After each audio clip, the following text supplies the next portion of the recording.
all good? You want to start with anything or just fire? Just fire. Fire away, guys. How about, Chris, just talk about the progress you've seen in the early going here? Yeah, like most preseasons, you have your good days, you have your bad days, you have ups and downs, you have things that look good on a Monday and need to be corrected after a Tuesday. So, I like where we're at. We got a long ways to go. I'm sure our players, they get to practice against each other after a couple weeks. They want to play against different bodies, but we've got a lot of things that we've got to tackle before we get to that point. We haven't even begun to talk about zone offense. There's just so many things that you have to implement in the preseason. But, I think our group has a togetherness for having 8 newcomers, guys that weren't a part of our program a year ago that learning each other for the very first time. But that part's been good. I think we've got to develop a little bit more of a toughness that I want to see out of our team. And so this week and next week are big, and then we'll get our first test against somebody different, and then we'll have a lot of things to fix or talk about, when that time comes next Friday. Have the good days outnumbered the bad? It's always a good day when you're on the practice floor. Even when you make mistakes, even when, there's things as a coach that frustrate you or aren't where they need to be, it becomes a learning process for your players, whether it's film, whether it's, one-on-one meetings, whether it's a team meeting. You have to have some bad moments in order to grow. So it's not fun going through it, but I think it's necessary for growth. It's necessary to get better by. So, like I said, I like where our team is at, but we've got to continue, especially over these next couple weeks before we play Kentucky State, to improve, and then we'll have more of an opportunity once that game ends to figure out where we go from there. Coach, you brought in a new fellow who's known for his somewhat innovative offense and coaching games. And my question is, how have you adapted to that, and what is going to be the balance between your offensive philosophies and what he has brought in that's new and fresh? Yeah, I think he's been a great addition. I don't think anybody in the program, if you asked him, would say otherwise. That's something that Ross and I talked a lot about in the hiring process in the days when he first got here. Like, how do we marry what has been, mostly successful during my time as a head coach, what he brings to the table from an international standpoint. But we're going to be a team, like we've talked about, that pushes the basketball and plays with pace. And that pace has to be seen more with guys running the floor. I think when you think of pace, you think of how quick the shot goes. And that's just a small percentage of times. We've got to be able to commit to running the floor. I think as a coach, you're always growing, you're always learning. It's been exciting for me to be with somebody who's as detailed and as knowledgeable as Ross when it comes to international basketball and just how we want to play with that pace and that space on the floor. It's been a learning process for our guys. Some days we look closer to mastering it, and other days we look like it just got introduced that day, especially with the turnovers that are bound to happen certain times in practice. But it's been great. I think he's done a terrific job. Chris, when we talk to the guys kind of leading up to this point, when they talk about offense, they just pretty much speak of Ross as kind of coaching that side of the floor. Has that been, is he kind of like an offensive coordinator for you guys? And is that a little bit difficult for you just to kind of take that step back and let him go forward? I knew that when I hired him. You know, I was hoping I'd have enough humility where I want to do things different. You know, I think that would give our team the best chance of being successful. But at the same time, I mean, I am the head coach, and so there's going to be things that that I feel from maybe the college game that he has yet to learn, and he would be very. I think he would agree with that wholeheartedly. You know, it's different. You know, a lot of times Ross has been used to coaching, you know, men, 28, 30-year-old guys that have played 6, 7 years professionally. So there's an adjustment. You know, some of the players that we first get don't know how to be on their strong foot pivoting. You know, there's a lot of fundamental teaching that in what we have to do at the college level that I'm not saying isn't done at the pro level, but that's sort of assumed that you know, or they just weed you out. So again, Ross has brought a ton of experience and a ton of knowledge in the way that we want to play, but this is collaborative, you know, and not just me. This is our entire coaching staff. Mike Pegues has been with me 10 years. I wouldn't have promoted Cahill if he wasn't a big part of that. So this is collaborative. So to say that Ross is an offensive coordinator wouldn't be totally accurate. Also simply because, like, I expect him to understand our defense. And, you know, if he sees something on the defensive end that isn't going well or in a breakdown, he needs to coach. You know, he needs to be able to address that. And I think he takes a back seat a little bit because he hasn't been with me for as long as Mike has on the defensive end. You know, there's all different ways to skin a cat, as you know. So Ross is learning, you know, how we want to defend. But, again, he's sharp as a tack, and I expect him to coach, you know, both ends of the floor. How well does what you like to do defensively marry with what the changes that you're making with Ross coming in? And have you maybe had to make some adjustments so to make this work together complementary? I mean, you're always discussing things. You know, there are trends that you see, you know, in the game that, again, college is different from maybe some of the places that he's coached. But, you know, ball screen coverage is a huge deal. College, international, NBA, it's a big deal. You know, the NBA, I think, you know, you start to see just so much switching and the ability to have a very versatile roster. You know, and so that's something that we can do at times, but, you know, there's 1,000 different ways to play ball screens. There's, you know, depending on where it's at on the floor, how high up, right side, left side, all that stuff is discussion points, you know, in the coaching offices before we go on the floor. But, you know, he certainly brings up really good points, and, you know, some of those are implemented. You know, others, you know, sort of stick to what we've done in certain areas because we feel like it's successful. You balance desire to play faster with substitution and going maybe deeper than you have in previous years. Yeah, I mean, that's going to be a byproduct of playing faster. We've got to play more guys. You know, we have 14 guys on scholarship. Obviously, Mike James can't play this year. But, you know, we definitely want to play more guys than we've played in the past, and we're going to have to. You know, there's no way, if we're giving maximum effort in the way that we want to play on both ends of the floor, that guys can be on the floor more than 4, 5, 6 minutes at a time.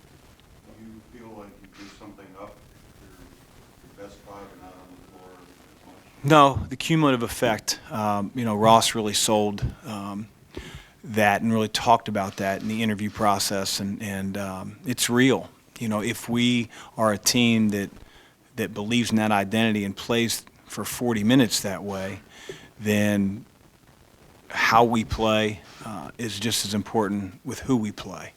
And, you know, the better players on our team are going to play the majority of minutes. What did you like about the pace last year, and what brought all this to the forefront? Well, first of all, we didn't have a deep team. You know, all of our guards were hurt. So we've always wanted to play fast. I mean, but, again, we didn't want it to be recess.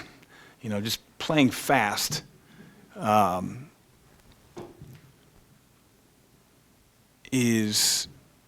there's more to it than that. playing with space on the floor and having organization to playing fast. We do not want to be a chaotic, bad shot-taking team. So, like, throw that out the window. That's not who we're going to be. But we've always wanted to play that way. I think historically, if you look at my teams, sure, some of them played slower than others. Sometimes there's reasons for that. Sometimes you have an ass kicker in the post, and you want to be able to get him the ball. Matt Stainbrook, several years ago, it had been tough for him, to play in this system. But he was a terrific player for us. He's the best low post player in the Big East. So again, you have to sort of play to your personnel, and I think our personnel fits it. We have a multitude of scholarship players. And I think going forward, it's going to be a style that, if guys leave Louisville to go on to play professionally, it really helps in their development. Going from, if I put it in a foreign language perspective, Spanish 1 to Spanish 2. I don't want to teach them a different language. And so Ross's background allows that bridge to be bridged a lot easier. We're speaking of that personnel a little bit, at the point guard position, has anyone kind of taken that lead role as the top guy going into the early portion of the season? Yeah, I thought, Jared didn't play particularly great on Saturday.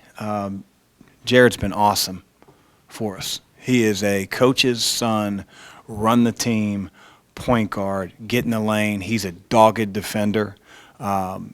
He's going to be a guy that, when that ball is being handed to a player on the other team by the referee full court, he's going to pick them up.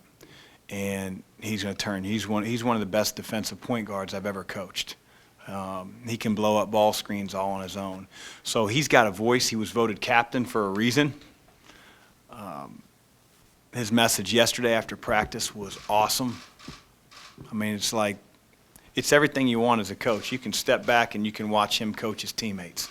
They have the total respect for him. Again, he didn't play very well on Saturday in terms of how he's been playing, but he's been our best point guard in the preseason, And so there are things that El can do that he can't. But there's things that El hasn't done that Jared's done every single day since he's been here. And so it's a good mix. And obviously we just got Mason back full-time yesterday, and Mason brings a lot to the table. He's really talented and can play either guard position. Chris, a lot has been made of the new guys on your staff, and you mentioned Mike's been with you for a long time. Can you speak to what he brings to the staff? And obviously you put a lot on him, saying that he's going to be the acting guy when you're not around. Yeah, I mean, known Mike for 10 years, and I trust him with anything. He's loyal, he's smart, he's passionate. He's a head coach in waiting, wherever that opportunity presents itself. It's going to present itself November 9th, and he'll do a terrific job. He knows our system. He's been in all the same staff meetings, on-court practices, post-practice meetings. So he has a great feel for our offense as well. Ross is obviously an expert at it, but Mike will do a great job in my absence. I have no doubt. Chris, what can you do? Go ahead. Just say, does it create any more urgency for you, knowing that you're going to be out in November to get these guys ready before you are away? I mean, I feel urgency every day. It puts you on. It's going to put me on pins and needles November 9th. Not being there, but I think when you're a coach in the preseason, you look at it so much differently than a player does. A player just goes out there and they're practicing against their buddies every day. You've got a 6-week chart, what you have to get in. Where you're constantly assessing where you feel like you're at, what areas of the game that your team has to get better in. So you always feel that pressure. I don't think I feel any additional pressure for November 9th than I wouldn't feel in any other year. Chris, what can you do during the month of November, and what will that be like for you? I don't know what it'll be like. I've never experienced it. I have no idea what it's going to be like, so I don't think I can do a whole lot. Can't do anything. No, no. It's gone for a month. Take my kids to school. Yep. And then sit and wait till I pick them up. You want to do some radio? Nope. Chris, how important is it to keep Malik healthy this year, and what does he bring to the table for you? He got in 3 games last year, Right. and how's he looked so far? I mean, he's extremely important to our team, you know, and we're doing everything that we can to ensure that he can play the entire season. He looks great. You know, he's moving great. You know, we've done the old load management, which I never thought would come into college basketball, but when you got a guy that had a severe high ankle sprain and had to rehab it during the pandemic when, you know, no rehab centers were open back home, a guy that's had surgery on his foot twice, you know, we want to be extra cautious. You know, we want to make sure he can get through this. And he looks great. I mean, if he practices on a Monday, Tuesday, and Wednesday, and, you know, we want to hold him off on Thursday, he doesn't want to be held off. But we're doing that for, you know, his benefit as well as obviously it benefits our team in the long run. But he means a lot to our team. You know, he's got great respect around the league as being voted a second-team all-conference guy and hasn't played in a year. Tremendous defensive player. He's an everyday guy with his voice, his leadership. And hopefully, as I tell him all the time, the smarts that he has on the defensive end with what we're doing offensively, not just the pace part, but what we do in that half court, he's an initiator of a lot of the things that we're doing. Chris, when you had your message, when you have your meetings at the end of the year, what was your message to Sam? And has he done what you wanted him to do? Sam's always been a worker. You know, I don't think there's ever been a time that he hasn't put the time in. You know, I think that confidence in his shot sometimes takes too much of his mind space. He thinks about that too often. There's so many different ways as a basketball player that you can affect the game, the outcome of the game, whether it's, you know, rebounding, setting a screen, you know, sprinting in transition, communicating on defense. There's so many things that you can get lost in the game that affect your team in a very positive way. And if you're thinking about, you know, is my shot too flat? Why won't it go in? Or, man, I missed my last one, and you're not fully immersed in that other stuff that I just talked about, you know, you hurt your team. And so that's been my main message to him is, like, you've put in the time, you know, like, that's a small fraction of the game. Let's be great at the other stuff. And, you know, I think he'd tell you he struggles with that at times. But when his mind's on the other stuff, he can be as good as he wants to be. He can be one of the best small forward rebounders in our conference. And that's what we're hoping we get from him this coming year. How's he adjusted to the new offense? You know, last year he kind of really found his rhythm in that mid-range area and offensive rebounding, but obviously this is a different offense. Like a lot of guys on our team, you know, Ken, it's good days and bad days. You know, again, concentrate on the little things, not the big things. You know, your setup cuts, being at the right spot. You know, in our what we call duo actions, recognizing what can put you in a good situation versus one that's neutralized. But he's getting that. You know, and so when he's been really focused on the right things and letting those things become really important, he's dominated practice. As he did last week on Thursday and Friday. Conversely, if he starts to think about other things, then he'll have a day like he did on Saturday where I don't think he was at his best. Look back to the summer or even before that and introducing the system. How hard or easy a sell was it for some of these guys? The great part about it is it's pretty simple. It requires a lot of effort and a lot of discipline. You know, to stay in a corner when some action is transpiring sounds really simple, but guys are so conditioned over the course of their careers, grade school, high school, to come to the ball, to want to meet the ball, and then that just sort of, you know, kills your spacing. And so that part of it is difficult, but it's not. This isn't chess versus checkers. I mean, quite honestly, it's checkers, discipline checkers. Wow, that's pretty cool. Philosophizing today. Ross is going to be crying when I call this stuff discipline checkers. But I guess to bounce off that a little bit, Chris, as far as you said the good and bad of learning the offense and maybe the defense, I mean, at this point, as far as the knowledge, do you think maybe they're ahead of a certain area, or is it pretty even to this point? Yeah, I mean, I think that, we have a lot more things to put in, right? We still, we're going to be a team that when the referee blows the whistle, you're going to run a set play. I mean, I don't know another team, many teams in college basketball that don't do that. Defense is back, they're set. There's no point in just, wildly pushing the ball up the floor and look at you. So we got to put in a lot of that stuff. But our guys know our base offense. They know, they recognize spacing as we come up the floor. Is the 5 ahead of the ball? Is he behind the ball? Do we have, our perimeter players? Are we a cleared side, or are we, are we in a 4 out, 1 in, or 5 out as we come down the floor? We recognize that, and we understand how to flow from that. Now, our decision making isn't always where it needs to be, but we're getting better at that. And that's what we're using the preseason for. We used the summer to introduce all this stuff, so it's not a lack of understanding, but it's more of a lack of execution, being able to do it possession after possession after possession when we get tired. But we're getting there, and it's exciting when we have those days where it's like, man, we take a big step forward. It's real exciting, and I just envision that.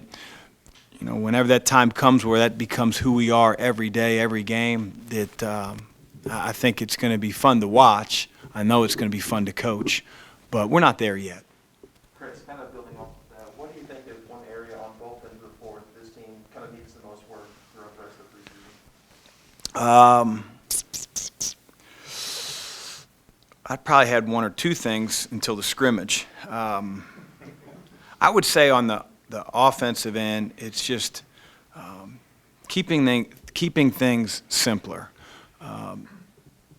Guys want to make home run plays sometimes, and rather than that long skip pass, across the floor, just throw the closer one and he'll get the ball over there, and the same thing can be accomplished. Just making simpler plays so we can take care of the ball.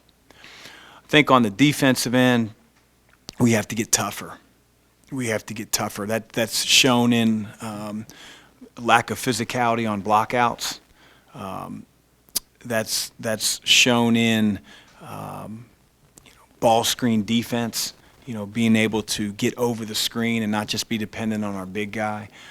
So just a little bit more physical toughness on the defensive end is where we need to grow. With all the talk about offense and implementing the new system and having so many new guys, where are you defensively?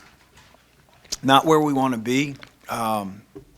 We have older guys, returning guys that understood and understand our system. So we feel like we have more than the 4 coaches on the floor. And a guy like Malik and Dre Davis and Sam.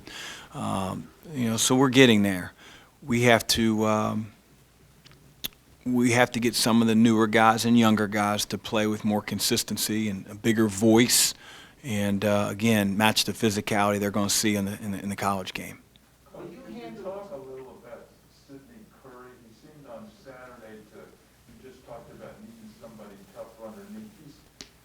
Haven't had a guy like him for a while, Yeah. like bigger and more willing to throw his weight around. Yeah.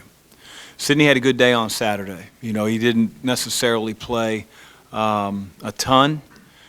Part of that is he needs to get his conditioning. He came in August, at the end of August. Guys were going home for the summer. He was coming in. And, he walked in to the Keeper Center at 300 pounds. And although Scott Satterfield would have appreciated that, I didn't. So we got to get him 270 is our goal. Can we get like 268, 269? He's about 277 now. It'll allow him to run faster, longer. He's not going to lose one bit of strength. I thought he played, very aggressive and confident. He should be a guy that doesn't get moved off his spot on either end of the floor. He's a good finisher. He's a really good finisher around the basket. And, he's behind with his understanding because for 2 months he wasn't at a practice. But he's catching up. And the more he catches up, the more, you start to see his talent level and his athleticism and his size. So I thought he had a good day on Saturday and followed up with a really good practice yesterday. So we're going to keep trying to take those positive steps with Sid. What would you say about the development of J.J. Traynor, so where he's different from a year ago and where he's most likely to contribute this year? Yeah, J.J.'s been up and down. He got sick when he went out of town over the summer, lost 12 pounds. And so that really set him back because he's a guy that can't afford to lose weight. He can play either the 4 or the 5 for us. But if he's playing the 5, he can't get moved off his spot. And if he's playing the 4, he's got to move his feet defensively. You got to guard somebody. Offensively, he's gifted. We short roll him, or you throw a lob on a pick and roll. He does things that a few of our big guys, aren't up where he is. But he's got to do those other things. This isn't, in baseball, I think they still have a designated hitter. I don't really watch baseball anymore, especially when the Reds aren't where they should be. He doesn't have a designated hitter on the floor. We need him to play both ends of the floor and be assertive, be aggressive. And so he's been up and down, if I want to be honest. Will you handle the exhibition games any different, facing, is it going to give Mike more to do, or will it just be like? The only difference that we'll do as a staff is we'll prepare harder for those games with our players, a scouting report, personnel. We may not have done that in past years. Sometimes we would do one game but not the other.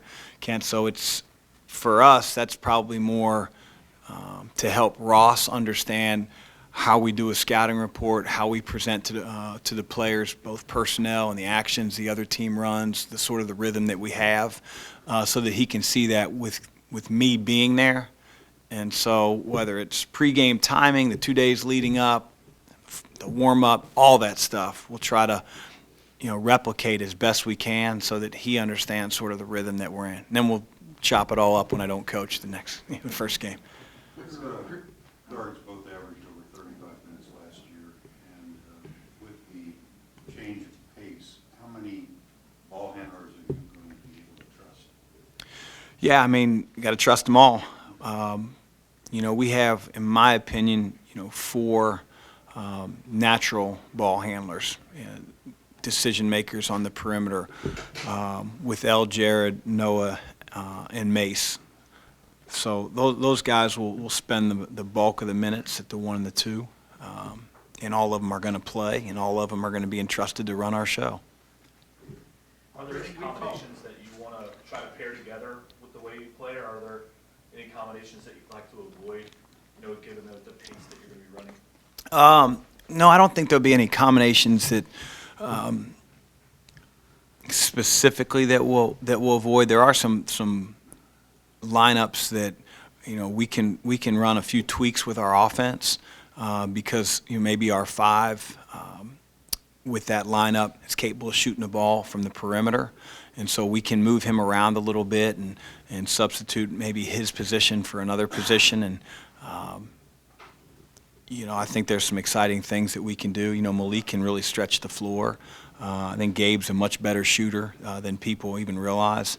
But I don't think he's game confident yet from 3, but he can really, really shoot the ball. So there's a few things, and JJ as well, so there's a few ways that we can play with those guys at the 5 where they're not necessarily, tied to that 8-foot chain under the basket, and, can make our team really difficult to defend, I believe. Chris, what is Jalen's ceiling this season? He flashed potential last year, but it seems like he had some trouble being physical under the basket, blocking out a little bit. How good do you think he can be this year? Jalen can be as good as he wants to be. He's our most talented player by far. It's probably not close. He's playing almost exclusively on the perimeter in what we do, except when we post him in mismatches. If Jalen becomes the competitor that I've coached and some other guys throughout my coaching career, the sky's the limit. He could be here 6 more months. If he doesn't get it and just, has those inconsistent moments and doesn't gnash his teeth and play like a warrior, then he could be here 3 more years and never get where he wants to go. And that's the truth. And I would tell that to Jalen if he was sitting right here. There's not anything that he can't do. He can guard a big guy. He can guard a perimeter guy. He can bring the ball up the floor. He can post up. He can shoot the 3. But, it's interesting. We had a team meeting the other day, and I said to him, the NBA, just so you know, like, they look at everything you do in your life, right? And they look at everything you do on the court. And there's going to be a red flag if you have through 6 games 1 dunk, 2 dunks. Why don't you dunk the ball? Why don't you dunk the ball? Because you're more than capable of it. You're just playing for a pull-up. You're playing, the game, soft. We need that metal eater around the basket sometimes. And not sometimes, all the times. And he has those moments when he does where he completely dominates practice. And he's got to figure out, and I got to figure out he can figure out to be that guy. I was going to ask, how do you coach that out of him, that grit, that toughness that you've gotten out of other guys? How do you instill that into the staff? It's hard to instill. You just have to show him, the value that holds, both for him individually and our team, and scream at his ass. Chris, we've talked a lot about pace and about pressuring. Could we see more pressing from this team, or is that going to dictate on who you're playing or the time of the game, what the score is? Could we see more full court, 3 quarters toward out of this team? You could. I mean, it's not my MO as a coach. I think you guys know that. But Jared, like I said, is a guy that can give other point guards fits. Doesn't mean he'll get, 7 steals a game, but, he can tire teams out. And we've got to be able to, at times, show that, and we will. We're not going to be UNLV of the 90s, Loyola Marymount, but we're going to extend our defense a little bit more. Chris, were you surprised when the NCAA added, combined all of these cases together? And then the second part to that, with this cloud that continues to hang over this program, is it good just to get it all out of the way at once? I'm not going to talk about any NCAA stuff. I hope I made my comment at the ACC tournament. Some people didn't like it. I'm just going to leave it at that and worry about our team and coach our guys. So appreciate you asking. At some point, I'd love to be able to talk about it for a long time, very long time. Is that a problem? Yep. Chris, what did you see in Noah? I know you recruited him when he was in high school. That showed you that he could be a little bit more on the ball and attack people off the dribble, not just to shoot. That's what he did in high school.